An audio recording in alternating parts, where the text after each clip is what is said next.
کبدی ہوتا ہے اس کے اندر یہ بہت زیادہ معاون ثابت ہوتی ہے۔ اس کے علاوہ یہ دوا مفید باہ بھی ہے، خاص طور پر ایسے لوگوں کے اندر جن کے اندر برودت پائی جاتی ہے۔ اس کے علاوہ کثرت بول کے اندر یعنی جب پیشاب کی زیادتی ہوتی ہے اور خاص طور پر پیشاب کی زیادتی اگر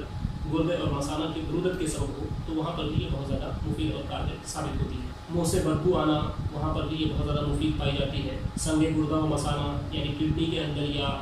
بلیڈر کے اندر اگر اسٹون پیدا ہو جائے یا اس کا فارمیشن ہو جائے تو ایسی صورت میں بھی اس کا استعمال بہت زیادہ مفید ثابت ہوتا ہے۔ اس کے علاوہ امراض جلد کے اندر خاص طور پر برس کے اندر جس کو ویٹریگو کہا جاتا ہے یا پیٹریاسس جس کو ہم بہک کے نام سے جانتے ہیں، اس کے اندر بھی یہ دوا بہت ہی زیادہ مؤثر ثابت ہوتی ہے۔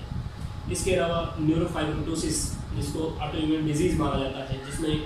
اسکن کے اوپر چھوٹے چھوٹے گانٹھیں نظر آنے لگ جاتی ہیں، اس کے اندر بھی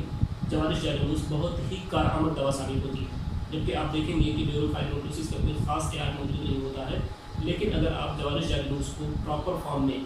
صحیح طریقے سے تیار کر کے اگر ایک پراپر مدت تک اگر استعمال کیا جائے تو یہ دوا اس مرض کے لیے بہت ہی لاجواب ثابت ہوتی ہے۔ لائپوما کے اندر بھی یہ دوا بہت ہی زیادہ کارآمد ثابت ہوتی ہے۔ بالوں کی سیاہی کو مینٹین کرنے کے لیے یعنی اگر کوئی یہ چاہتا ہے کہ اس کے بال سفید نہ ہوں تو اس کے بارے میں بھی اطباء نے لکھا ہے کہ اگر اس دوا کو کچھ مدت تک استعمال کیا جائے تو پھر بالوں کی سیاہی قائم رہتی ہے۔ اسی طریقے سے اگر بال سفید ہو گئے ہوں وقت سے پہلے جس کو ہم پریمیچور گرینگ کہتے ہیں، اگر یہ کیفیت پیدا ہو تو ایسی صورت میں بھی جوارش جالینوس کا استعمال بہت ہی زیادہ مفید ثابت ہوتا ہے اور یہ چیز پریکٹیکل سے بھی ثابت ہے۔ اسی طریقے سے ڈائبٹیز کے اندر بھی دیکھا گیا ہے اور اس کو ہم نے کئی مریضوں پر بھی استعمال کیا ہے۔ جوارش جالینوس ڈائبٹیز کے مریضوں کے اندر بھی بہت زیادہ مفید ثابت ہوتی ہے۔ کچھ ایسے مریضوں کے اندر بھی استعمال کرایا گیا جن کا شوگر کبھی مینٹین نہیں رہتا تھا، وہ انسولین پہ بھی تھے، اس کے باوجود بھی ان کا شوگر لیول مینٹین نہیں ہوتا تھا، تو ایسے مریضوں کے اندر بھی جوارش جالینوس کا استعمال کرنا بہت زیادہ مفید اور کارآمد ثابت ہوا ہے۔ ہائپوتھائرائڈزم کے اندر بھی جوارش جالینوس کا ایک بہترین رول ہے، چنانچہ ایسے کیسز میں بارہا استعمال کرایا گیا اور ایسے لوگوں کے اندر بھی بہت زیادہ مفید پایا گیا۔ تو اس طریقے سے اگر اوور آل دیکھیں تو تمام میٹابولک ڈس آرڈرس یعنی جو بیماریاں میٹابولزم کی خرابی کی وجہ سے ہوتی ہیں ان کے اندر جوارش جالینوس کا استعمال بلا شبہ کیا جا سکتا ہے، خاص طور پر اگر وہ بالغ امراض میں سے ہیں۔ اس کے علاوہ اگر آپ کنسیپٹ کے اعتبار سے اگر آپ بات کریں تو جوارش جالینوس ہی ایک ایسی دوا ہے جو قوت طبیعیہ کو درست کرنے کے لیے سب سے عمدہ ثابت ہو سکتی ہے۔ جوارش جالینوس ہی ایک ایسی دوا ہے جو تمام ہضوم کو درستی کے لیے بہت زیادہ معاون ثابت ہوتی ہے، چاہے وہ ہضم معدی ہو، ہضم کبدی ہو، ہضم عروقی ہو یا ہضم عضوی ہو۔ تو ان تمام ہضوم کی خرابی کی وجہ سے جو امراض پیدا ہوتے ہیں ان تمام جگہوں پر اگر آپ جوارش جالینوس کا استعمال کرتے ہیں تو ایسی صورت میں یہ دوا بہت ہی زیادہ کارآمد اور مفید ثابت ہوتی ہے۔ اور جیسا کہ اطباء نے کہا ہے کہ جوارش جالینوس کے استعمال کی وجہ سے بدن میں ایک قوت اور فرق محسوس ہوتی ہے اور چستی پیدا ہوتی ہے۔ اس کی وجہ یہ ہوتی ہے کہ جوارش جالینوس دراصل قوت طبیعیہ کی درستگی کے لیے ایک لاسانی دوا ہے، یعنی اگر آپ اس کو استعمال کرتے ہیں تو اس جیسی کوئی دوسری دوا آپ کو نہیں ملتی ہے جو قوت طبیعیہ کو اتنے بہتر طریقے سے درست کر سکے۔ تو اسی وجہ سے چونکہ قوت طبیعیہ کی درستگی پر ہی دیگر اعضاء کی درستگی بیس کرنی ہے،